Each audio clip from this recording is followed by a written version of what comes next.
Assalamualaikum warahmatullahi wabarakatuh. Halo teman-teman semua, perkenalkan nama kakak Anggun Wahyuni Pitasari. Teman-teman semua bisa memanggil kakak dengan sebutan Kak Anggun ya. Nah, pada video pembelajaran kita yang ketiga kali ini, kita akan membahas mengenai bentuk aljabar. Sebelum itu, apakah teman-teman sudah mengenal bagaimana bentuk aljabar dan apa aljabar itu? Jika belum, teman-teman wajib menyimak video ini dari awal sampai akhir ya. Baik, siapkan buku tulisnya, siapkan pemikirannya, fokus dan mari simak materi berikut ini. Nah, sebelum kita mengenal mengenai bentuk aljabar, kita harus mengetahui apa itu aljabar. Aljabar adalah bagian dari ilmu matematika, meliputi teori bilangan, geometri, dan analisis penyelesaiannya. Secara harfiah, aljabar berasal dari bahasa Arab, yaitu aljabar atau yang dibaca aljabar.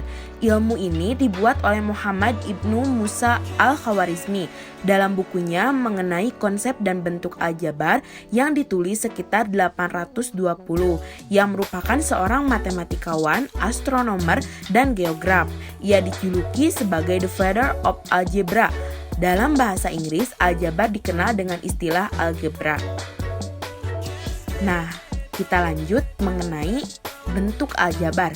Bentuk aljabar adalah teknik yang digunakan untuk menyajikan suatu masalah matematika dengan simbol atau huruf sebagai peubah suatu objek dalam masalah tersebut.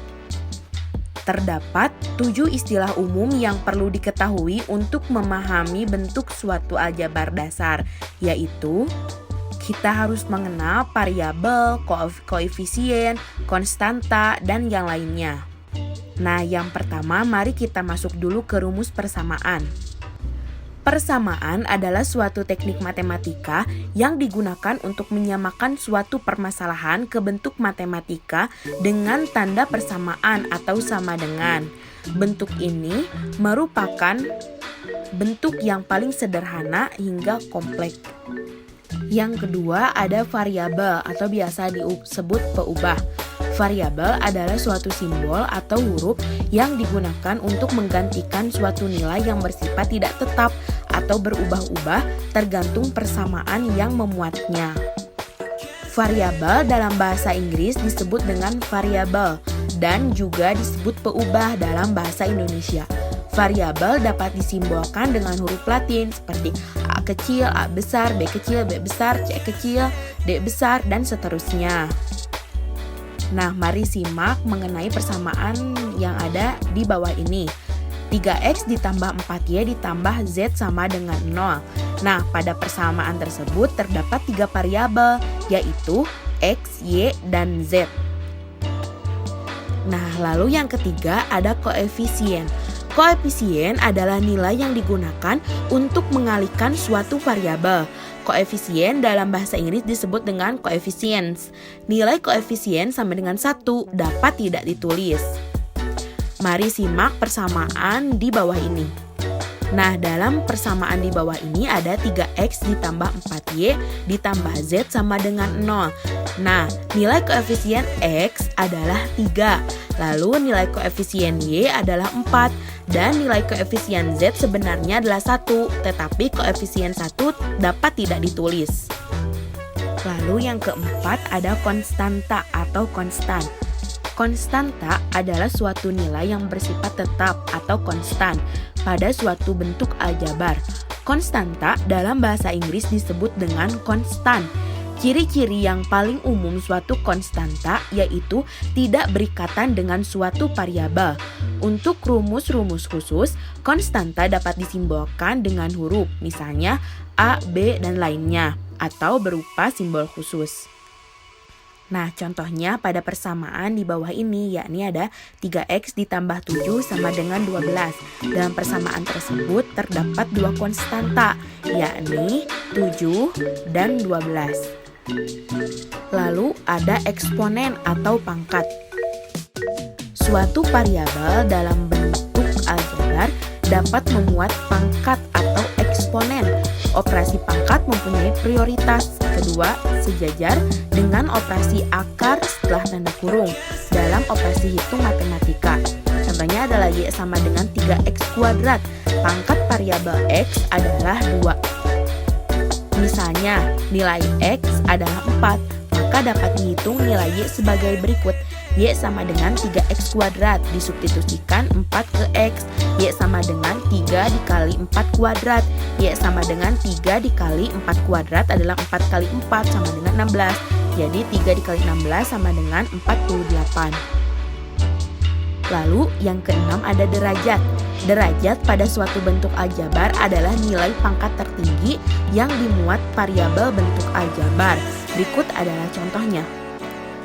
Nah, dalam yang pertama, 3X bentuk aljabarnya, derajatnya adalah 1.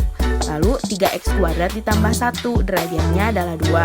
Lalu 3X kuadrat ditambah 2X ditambah 1, derajatnya adalah 2. Lalu ada 4X pangkat 4 ditambah 2Y kuadrat ditambah 1. Walaupun di sana terdapat 2 derajat yakni 4 dan 2, tetapi karena derajat itu adalah nilai pangkat tertinggi, jadi nilainya adalah yang derajatnya 4. Lalu ada 5X pangkat 6 ditambah Y, derajatnya adalah 6. Lalu yang ketujuh ada suku.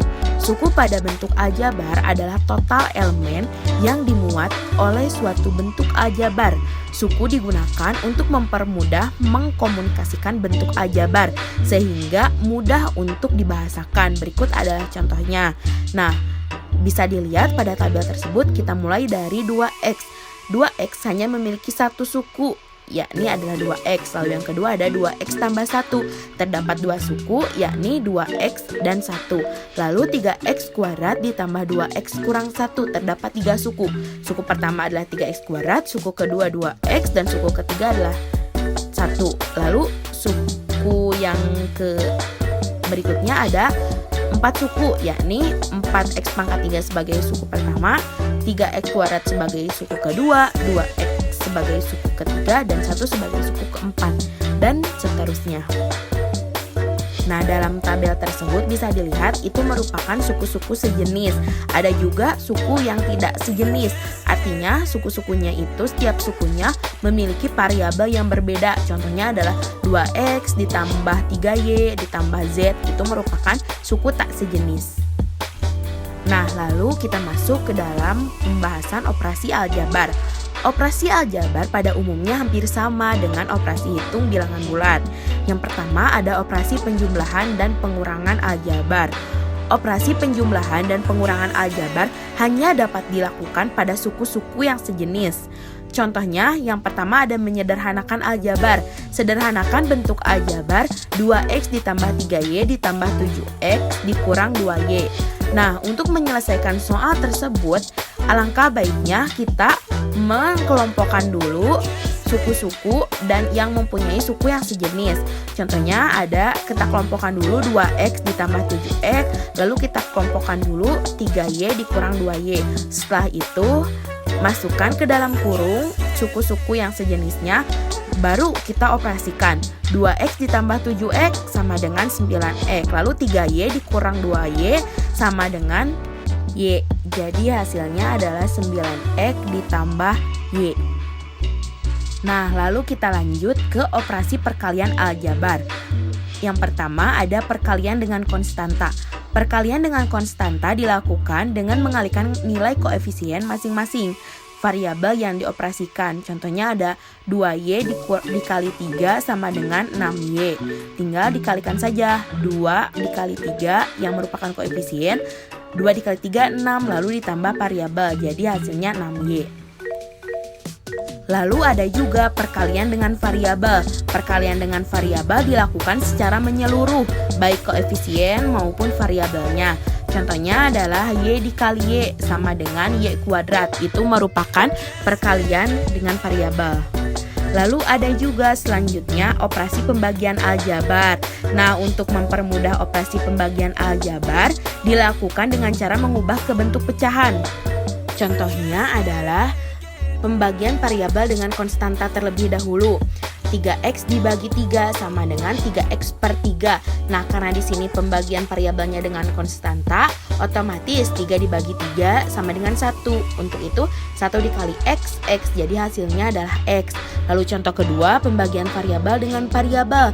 Jadi 3x per x. Jadi yang dibaginya adalah si variabel x-nya. Jadi 3x per x kan 1. Jadi 3 dikali 1 sama dengan 3. Lalu yang contoh ketiga adalah pembagian variabel dengan variabel yang lebih kompleks. Contohnya adalah 8x kuadrat y per 2x. Nah, untuk menjawabnya, terlebih dahulu kita bagikan dulu yang 8 dibagi 2. 8 dibagi 2 adalah 4. Lalu di atas di pembilang ada x kuadrat, di bawah juga ada x sebagai penyebut. Nah, dicoret saja. X-nya dicoret yang atas, X-nya dicoret yang bawah, jadi hasilnya 1. Jadi yang bawah yang penyebut tidak bersisa, yang atas yang sebagai pembilang tersisa X. Jadi hasilnya adalah 4XY. Nah, yang materi terakhir ada operasi perpangkatan aljabar. Contohnya adalah 2x pangkat 3 sama dengan 2x pangkat 3 x pangkat 3. Jadi yang ada di dalam kurung tersebut semuanya dipangkatkan. Jadi hasilnya 8x pangkat 3 atau 2x pangkat 3 bisa juga diuraikan 2x dikali 2x dikali 2x dan hasilnya tetap sama, yakni 8x pangkat 3. Nah, mari kita lanjut ke contoh soal. Di sana ada soal bentuk sederhana dari 4x ditambah 12y dikurang 10z dikurang 8x ditambah 5y dikurang 7z. Setelah melihat soal tersebut, kita mengetahui bahwa dalam soal tersebut suku-sukunya merupakan suku tak sejenis karena ada variabel x, ada variabel y, dan juga ada variabel z. Nah, mari kita coba selesaikan. Untuk memudahkan dalam pengoperasian penghitungan bilangan aljabar tersebut, maka kita harus kelompokkan dulu nih variabel-variabel yang sama. Contohnya adalah dalam soal tersebut kita kelompokkan dulu 4x dengan 8x, jadi 4x dikurang 8x. Lalu 12y dengan 5y, jadi 12y ditambah 5y. Lalu negatif 10z dengan negatif 7z.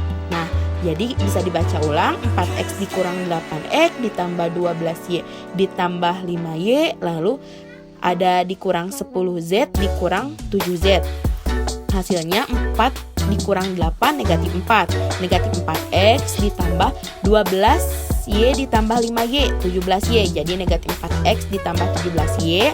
Lalu variabel z-nya nih negatif 10z dikurangi 7z. Nah, hasilnya negatif 17z. Jadi hasilnya adalah negatif 4x ditambah 17y dikurangi 17z. Yang mana option yang benar? Option yang benar adalah option yang B. Nah, teman-teman semua, tidak terasa nih materi-materi dan juga satu contoh soal telah kakak jelaskan. Semoga teman-teman dapat memahami materinya dan juga apabila ada yang kurang dimengerti bisa ditanyakan di kolom komentar ya. Sampai bertemu di video pembelajaran keempat berikutnya. Terima kasih atas perhatiannya. Wabillahi taufiq wal hidayah. Wassalamualaikum warahmatullahi wabarakatuh.